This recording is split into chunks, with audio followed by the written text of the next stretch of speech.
Yo creo que la pregunta clave a la que habría que responder a la luz de su comparecencia es si el Ayuntamiento de Madrid está luchando mejor contra el fraude y la corrupción hoy que hace 2 años. Y mi intervención va a girar en torno a esa pregunta, que creo que es la clave. Es decir, la cuestión no es que se cree una oficina, la cuestión es que esa oficina sea efectiva para luchar contra el fraude y la corrupción. Pero antes de ello, permítame hacerle unas cuantas preguntas técnicas y después entraré en el caso práctico que define en qué medida esta oficina está siendo útil para luchar contra el fraude y la corrupción. Primera pregunta, el registro. Se lo pregunté rápidamente en la comisión, pero creo que es muy importante que sepamos por qué se ha tardado tanto en crear un registro. El registro es clave para el funcionamiento de la oficina. Hay organismos que dependen de la creación de este registro, como es el Consejo Asesor.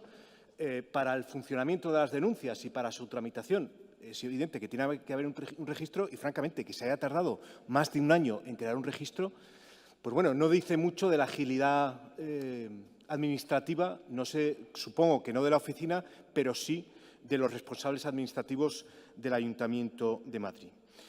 Por otro lado, en cuanto a las denuncias, nos ha mencionado el número, las 17.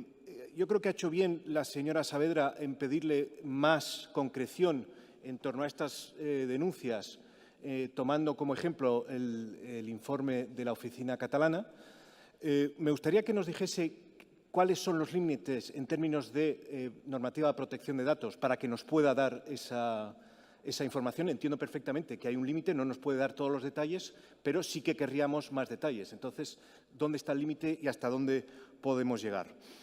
Se menciona que 8 de las denuncias se archivaron por falta de verosimilitud.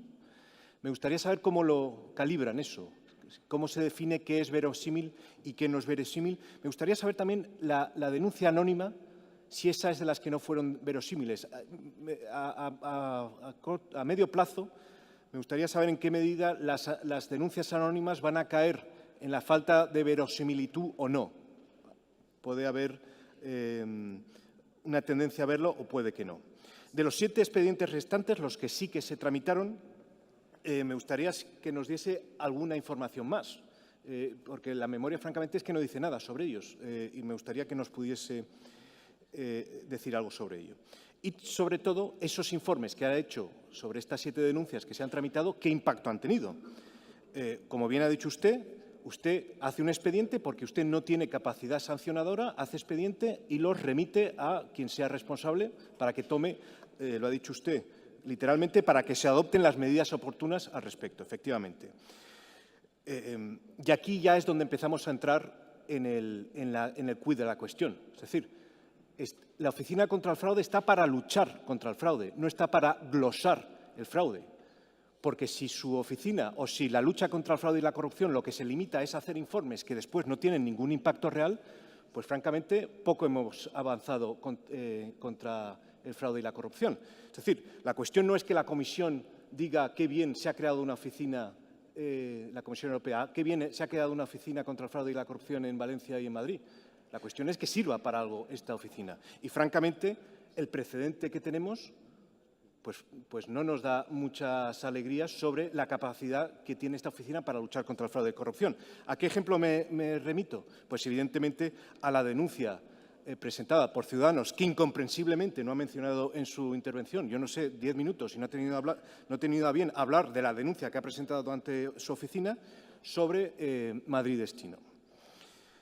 Y yo voy a centrarme en esto. Ya que Ciudadanos no lo ha hecho, yo sí que voy a hacerlo. Ciudadanos presenta esta denuncia y usted hace un informe al respecto. Y su informe es muy claro. Identifica un conflicto de intereses por la contratación de la hija del consejero delegado a la luz de mucha normativa. Es decir, usted lo fundamenta jurídicamente. ¿Hay nepotismo, hay conflicto de intereses? 1, por el Código de Buenas Prácticas del Ayuntamiento de Madrid. Por cierto, pequeño paréntesis.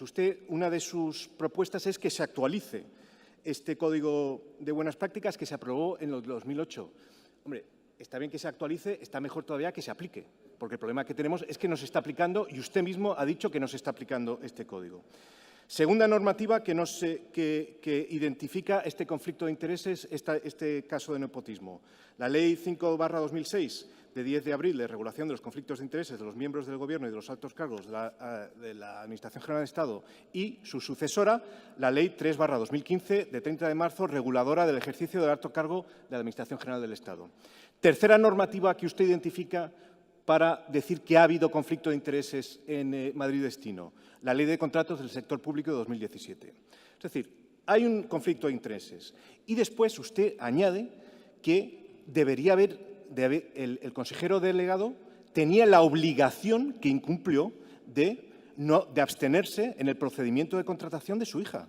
Y esto es basado en la Ley del Régimen Jurídico del Sector Público y de la Ley de Sociedades de Capital. Es decir, la oficina tiene encomendada la tarea de comprobar el cumplimiento de las reglas relativas a conflicto de intereses, identifica uno en Madrid Destino que debió llevar al consejero delegado a abstenerse en la contratación de su hija, usted lo pone negro sobre el blanco, hace un informe al respecto y no pasa nada. Y no pasa absolutamente nada. Francamente, señor Granados, esto le afecta a su credibilidad muy sustancialmente. Y esto no es culpa suya, esto es culpa de la persona que tiene usted a su izquierda, que es la alcaldesa de Madrid. Porque usted ese informe lo remite primero a la Inspección General de Servicios en noviembre. La inspección dice, yo no soy competente, se lo devuelve. Y en diciembre usted se lo remite a quien sí que es competente, que es la alcaldesa de Madrid. Y lleva metido en un cajón desde hace 3 meses. Más aún, la alcaldesa se hace la ofendida cuando le preguntamos qué pasa con este informe, qué va a hacer al respecto, cuando la oficina ha identificado un conflicto de intereses y una actuación del consejero delegado irregular que tendría que haberse abstenido en la contratación de su hija. Usted lo ha identificado, usted lo señala con el dedo y no pasa absolutamente nada. ¿Y por qué hace esto la alcaldesa? Evidentemente porque tiene una relación de amistad con el consejero delegado. El consejero delegado participó en la campaña electoral apoyando ahora a Madrid y ella pues no quiere contrariar a su amigo, el consejero delegado. Si es que eso es la cuestión, punto. Entonces, francamente, la credibilidad, insisto, que está teniendo su oficina se está viendo minada por la actuación de quienes son responsables de actuar a la luz de sus informes, que son el Gobierno, que es la alcaldesa de Madrid. Entonces, vuelvo a la pregunta inicial. ¿Se está luchando contra el fraude y la corrupción mejor ahora que hace 2 años? Pues evidentemente la respuesta es no. La respuesta es que no. Se ha creado una oficina, se ha dedicado dinero a esto, se identifica un fraude clarísimo y quien tiene que actuar no actúa. Por lo tanto, insisto, lo que se está convirtiendo su oficina es una glosadora del fraude y la corrupción en el Ayuntamiento de Madrid, pero luego no en una represora del fraude y la corrupción, que es exactamente lo que tendría que hacer, lo cual nos lleva a preguntarnos si no tendremos que poner una denuncia ante su oficina para denunciar el fraude que supone la propia existencia de la Oficina contra el Fraude y la Corrupción en el Ayuntamiento de Madrid. Nada más y muchas gracias.